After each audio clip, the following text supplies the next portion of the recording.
from Naomi to Mara, the silent shame of single mothers. People are asking each other, is this Naomi? Please don't call me Naomi, call me Mara. And they want to shame you. I get this woman. I get this one where she's coming from. The anger and the bitterness is that the society will not even give you an opportunity to rebrand yourself.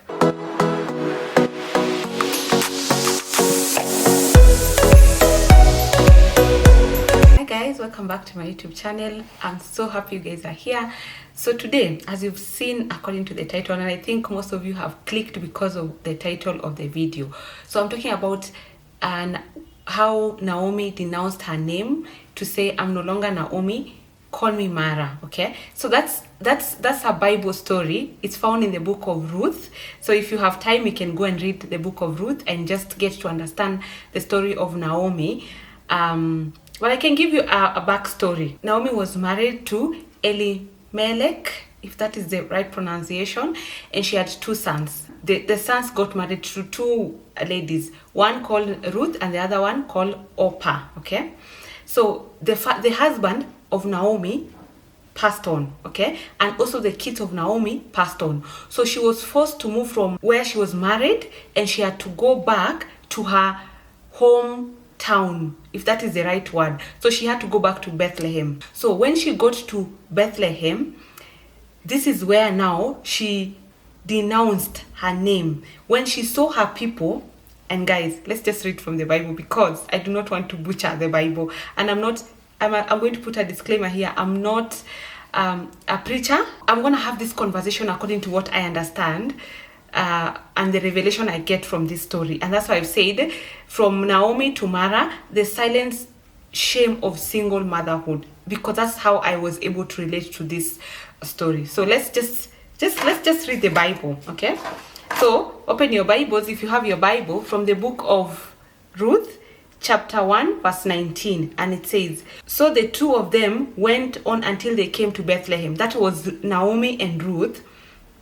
And when they came to Bethlehem, the whole town was stirred because of them, because they came back without husbands. They came back with nothing. And the women said, is this Naomi?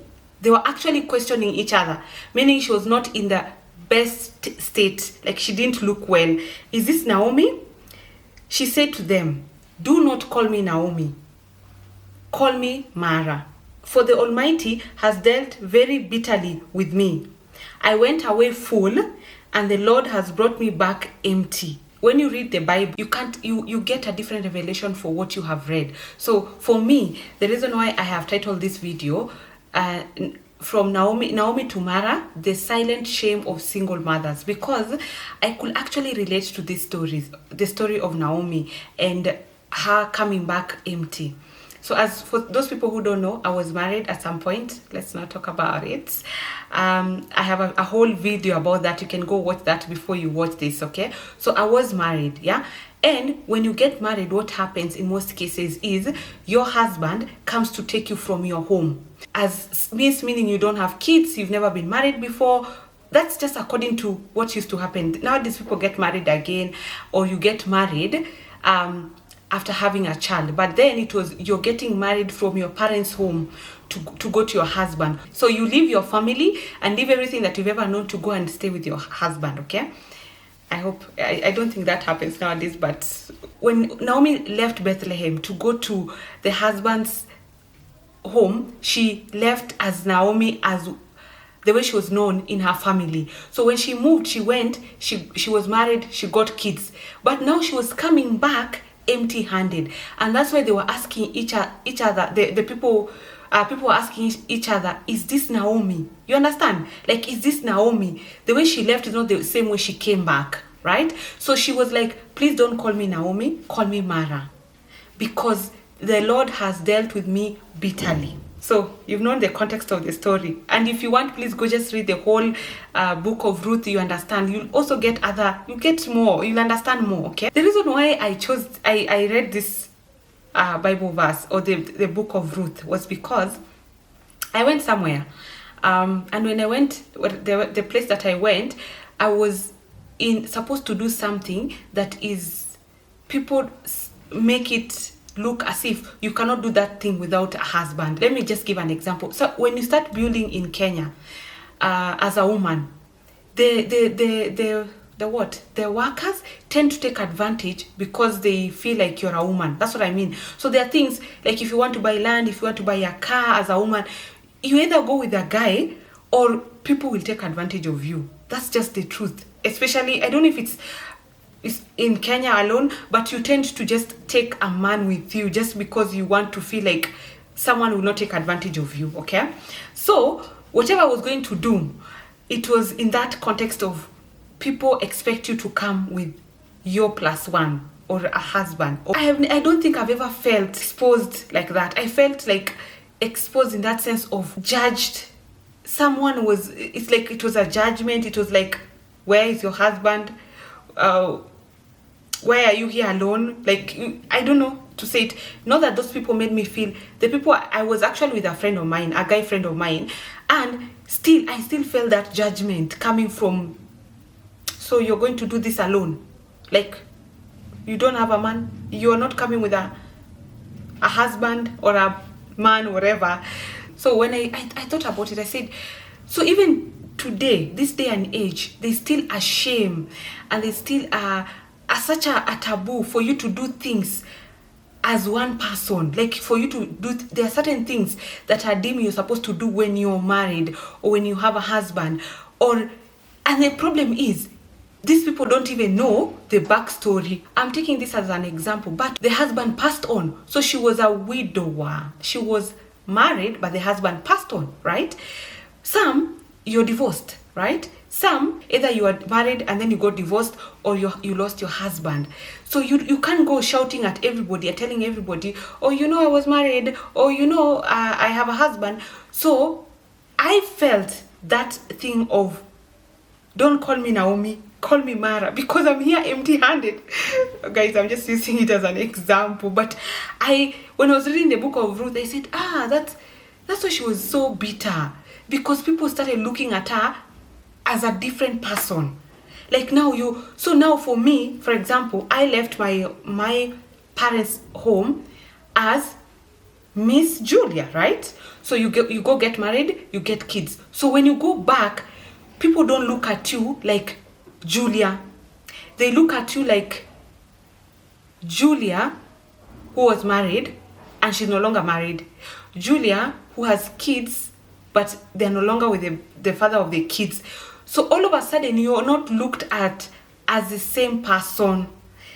It's like there's something about you that carries shame. There's something about you that carries a stain. That's why Naomi, the story of Naomi was very relatable to me. Like, so this woman felt a certain way, because even the place, she was going back to her own city, her own, where she came from, where she was born, and she still felt so much judgment for her to actually even denounce her own name. Don't call me Julia anymore, because because people never look at you the same way. They look at you like, one of the reason I feel like these are my own conclusions and my thought process of how I think or how I relate to this story, okay? So I feel like this is the reason why one of the number one goal of any woman who has achieved so much is people still ask you, now you should get married. So you have done everything else, but now you should get married so that you look like you're complete, right? So people are not accepting of that you have done all these things. So they overlook everything else just to tell you, I don't know, Dan, you've bought a house, you've bought a car, you are traveling, so now they tell you, now get married. It's like, if you don't get married, the rest they are not as important, okay? And I'm going to say here, as a Christian person, I completely believe that marriage was orchestrated by God. So I am not saying you should not get married or get married. I'm just saying, looking from a different perspective. I have been in both. I've been married and I'm not married anymore. So I can see from a different viewpoint. That's what I'm saying. So that's why even the most successful women struggle with just being successful, because at the end of the day, people still put it on you you should get married to be now look like you're a complete human being, right? Now, this is the reason why I understand why Naomi decided to call herself Mara. So these are my own viewpoint of why you will feel so bitter and the shame of being single, a single mother, okay? So one, what I've come to realize is that if you're a single mother, right, you become a target to men who can sense your vulnerability, okay? So I've seen most cases where once you get out of a marriage, you want to work on yourself, you want to work on ensuring you have a stable home for you and your children, if you left that relationship with kids. But there's a problem, because especially I've seen most single women work so hard, so people don't even concentrate on looking at how hard single mothers are working, right? Because there's always that stigma, so they sort of erase everything else you're doing to just look at you like she's a single mother, right? Most single mother are preyed because they are vulnerable, right?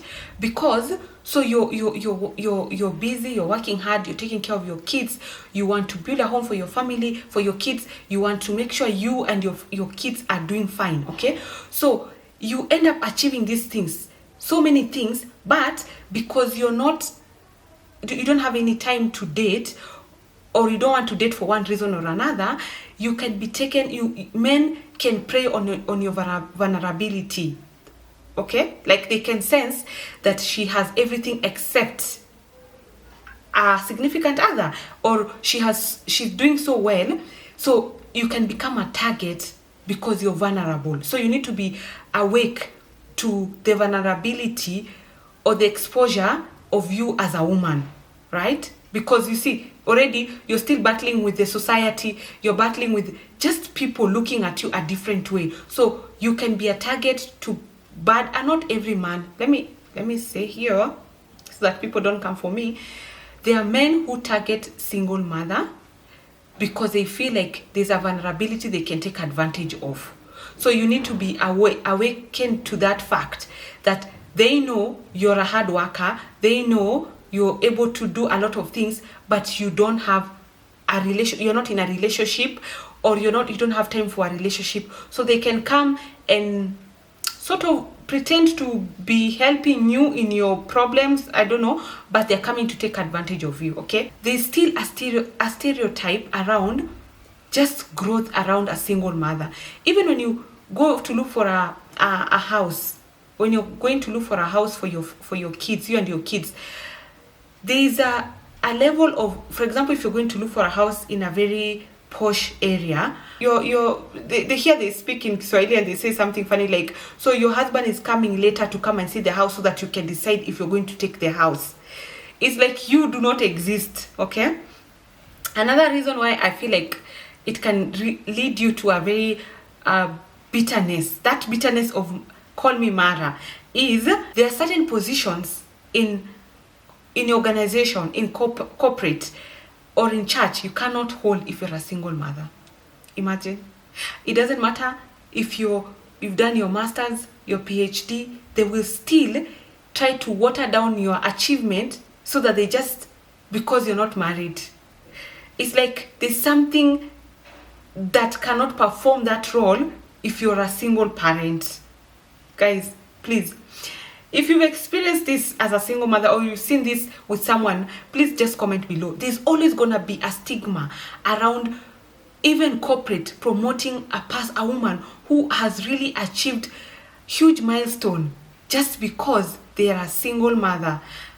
And I'm not saying, I don't know if it applies also to just single girls, like those who have never been married, those who don't have kids. I'm not sure. I'm just talking from a perspective of what I have seen or what I have experienced, is that people tend to look at you like, if you're married, we could have given you this position. But because you're not married, or because you're divorced, or because you don't have you lost your husband, this position requires someone who is married, right? So you miss out on that opportunity. Can you imagine if you went to school, you did your degree, you did your master's, you did your PhD, then you come into corporate to work, You get married, then you get divorced, and then when you join a certain corporate, and then they water down your achievement just because you're not in a relationship. That can lead you to such bitterness and anger that, do these people know how much time I spend in school? Do these people know how much time I've spent in terms of finances for me to get to where I've gotten? Do these people know the kind of work I had to put in as a single mother, going to school and still coming to work to be able to get to this place where I deserve to be promoted? But because they look at me as a single mother, they water down my achievement based on my relationship status quo. Now I understand why. I understand 100% why some women would rather stay in bad marriages longer, because the minute you leave the relationship, something is taken away from you. Somehow they prefer to see you, even if you're suffering, they prefer to see you suffering in that relationship than having to stand on your own 2 feet and say, I'm raising the kids alone. That you're going to get backlash.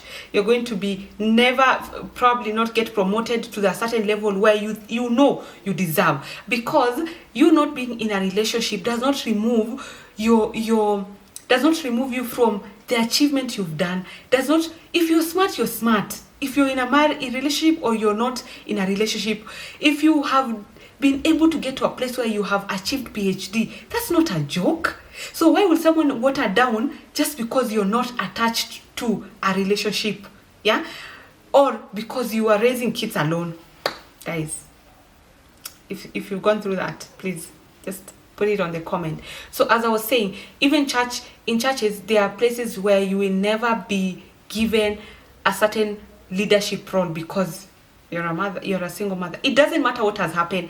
It doesn't matter if, the way I've said, you've lost your husband or you got divorced. And the reason for divorce, people don't even know. But they will, let me tell you, judgment first, shame second, then they will know later what happened. It doesn't matter what. So now you have embodied a single mother title. Have you gotten it? So now you have embodied a single mother title from married. So stop calling me Naomi, call me Mara. Oh, I got it. Ding ding ding. Yeah. So you're now all of a sudden stripped of your identity as a person, and you're called. They can point fingers at you. They can talk behind your back because you're no longer married. So you're no longer Naomi. You are Mara, right? Are you getting what I'm saying, guys? I don't know. Like, I've just gotten this revelation. That's what people do. People just put shame and they want to shame you for now no longer being attached in a relationship, okay? Why you can end up being very bitter. So when you become a single parent and you decide to leave, because this is a Christian channel, we talk about what the Bible instructs us to do, okay? So if you decide to live a certain life where you don't want to get involved in relationships after relationships, so you choose to live in celibacy, and you choose to live to just for you, for God and for your kids and for yourself. You are aware of that you have had stories of when you get divorced, it's so hard for you to get into another relationship. Why? Because you come with your own kids, yeah? And even if you attach yourself to another person, you don't know how they're going to treat your kids, number one. That's number one. Number two, you've had horror stories of what happens when you allow a stranger, your relationship, to sort of meddle with your kids. You've had those stories. I don't have to say them here, okay? So we've had these horror stories of this was their stepfather that did this to them, right? So you choose not to bring a person onto your life, even if you're divorced when you're 20s, or you're divorced when you're in your 30s and you only have probably 2 kids. So it's so hard for you to get another person, to trust another person around your kids, right? So now you miss out even on the whole relationship aspect of getting someone, because you're just afraid to bring someone into your kid's life, and if they end up doing something, you're going to blame yourself, okay? So you can live in such bitterness of, this person wasted my years. I'm talking to you, guy. I'm talking to you. You wasted my years, you. Let me just laugh about it. Let me just laugh about it, guys. I like enjoying myself on this this side of the channel. You wasted you wasted my 20s, and you almost wasted at 2 decades. You wasted my 2 decades. You, may God see you. Okay, so let's come back. You wasted my years. So the issue is for you to bring someone. So you're thinking, this person wasted my years, and now I can't even get into a relationship because I'm afraid of what can happen to my kids. I'm afraid this person will never be my father's kids. Like, this person, regardless of how much I love them, they will never come and just love these kids as if they were his kids, right? And even if you have kids with this other guy in that second relationship, can you imagine now all of a sudden he can choose how to love your kids and love the kids that you came with. He can choose to do that, right? Because their father, especially if you're divorced and the father is still around, so you can choose how to love your kids. But these are both your kids, either the ones you've gotten in this relationship or the ones that you came with. For you, they're all your kids, but for him, he can choose how to love these kids, right? So are you seeing the bitterness? Are you seeing where you can muddle yourself because if you get married in this and then he treats the other kids not better than your kids, you're going to be very sad and probably leave that relationship, or very angry, because now you're only entangling yourself even more. Okay, that's what I'm saying. So there's a bitterness and the shame. And that's what I'm talking about. Because for me, when I read this story, I was just like, I get this woman. I get this one where she's coming from. The anger and the bitterness is that the society will not even give you an opportunity to rebrand yourself. They're just pointing finger. She's a single mother, okay?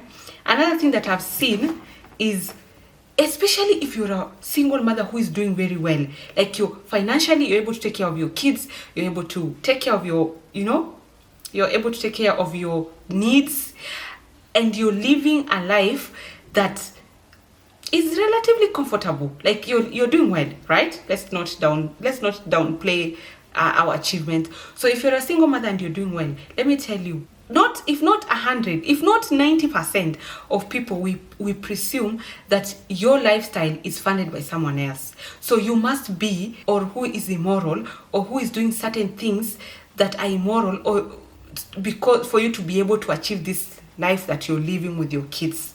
So automatically they stop looking at you as a person who can achieve these things on your own, and they start looking at, probably this person is being paid, the rent is being paid by someone else, or probably that car she was bought by another man. Like, it has to always go back to, it can't be you. It can't not be you. You cannot live well. The joke is, or the sadness is, there's no way you're able to buy that car.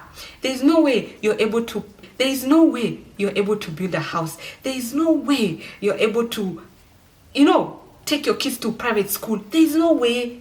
You have to. There must be a man behind your achievement. Because why? Because you're out here, presumably running with people's husband. That's now. Can you imagine? Let me tell you, if you've ever been married and then you became a single mother, you can't even lay down and sleep properly when you're thinking, I have to do this, and then I have to achieve this, then I have to do this, I have to do this for my kids, you feel like now you've been derailed in life and you have to do catch up. You leave that relationship, it's like you're starting all over again. And for someone to come and just downplay every hard work you've put, to just say there has to be someone, or you can't even. Let me tell you, the shocking thing is, when you get married, when you were married, you had a certain community of people. When you get divorced, believe me, these people are not going to stay. They are going to run away, because they will not want to be associated with you as a single mother. So the bitterness is, did these people love me for who I was, or they loved my status quo of I was married to Mr. even the community that you had around you when you were married does no longer exist. So now you're looking at, you're thinking, were these people playing around?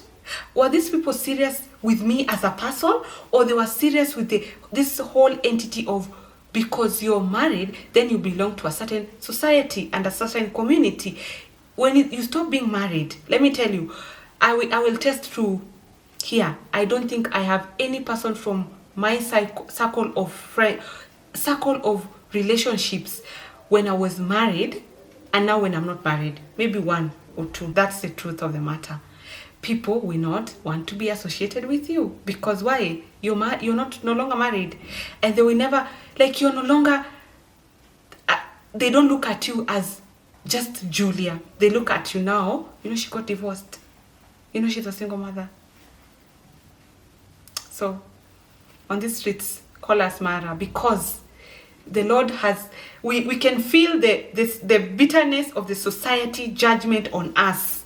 We can see that it's like you're no longer a person. You're no longer your own person, okay? As I've said, that's why you find people. I don't blame anyone who stays in marriages even when it's not working, because you live also, your identity is stripped away from you. All of a sudden you're stripped that identity. So I don't blame anyone who decides, I'm going to just sit this one out. I'm going to stay in this marriage until whatever happens, right? And we're not here advocating for divorces. We're not here advocating, that's not what I'm advocating for, right? But life happens. It's not even about advocating. Sometimes life just happens and you find yourself on the other side. So what do you do? So what do you do about it? You move on with life, right? Please, guys, as people who love God, and people who understand that it's not sometimes by people's choices to be where they are, please give single mothers a break. Please. Not everyone is achieving everything because they are taking people's husband. No, not everybody wants to live a very immoral life. No, not everybody wants to do that. Please give single mother. We are hardworking women. We are taking care of our kids. So it doesn't have to seem like you're not a person just because you're not in a relationship, right? Sometimes it's a choice that you've made. I'm just gonna raise my kids and take care of myself until God says otherwise, right? So kindly, because now and go read the Book of Ruth. Because even as Ruth was complaining, call me Mara, she didn't know that God had a very wonderful plan for her. She didn't know. She was just like, I know these people are judging me. I know these people are looking at me like I've come back here empty-handed. So when we are dished back to the society as single mothers, then we feel like we've come back empty. God loves us. We are loved by God. And that's it. I know the society will never get to a place where they get to give us a break, probably. But for us that we know better, let's give grace. Let's extend grace. Let's help people. If you have a friend who probably got divorced, call that person. Because how did you remove yourself from just being a friend to her because she got divorced? And now you can no longer relate with her just because she's no longer in a relationship. Pick up a call and call these people. Call them and just know, because they were your friends before. They were your friends. It was not because they were married to that person. That's why they were your friends. They were your friends. You love them. So call them, check up on them, assist them the best way you can, because we are here to help each other. Okay?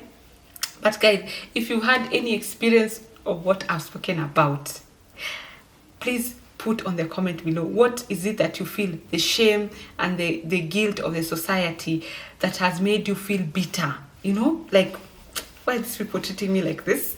Yeah. So that's why I was trying to relate the book of the story of Naomi to stop calling me Naomi, call me Mara, because there's a bitterness around when things are taken away from you. There's a shame that people just want to put on you just because you're no longer of the same status quo, right? So we need to extend grace to people.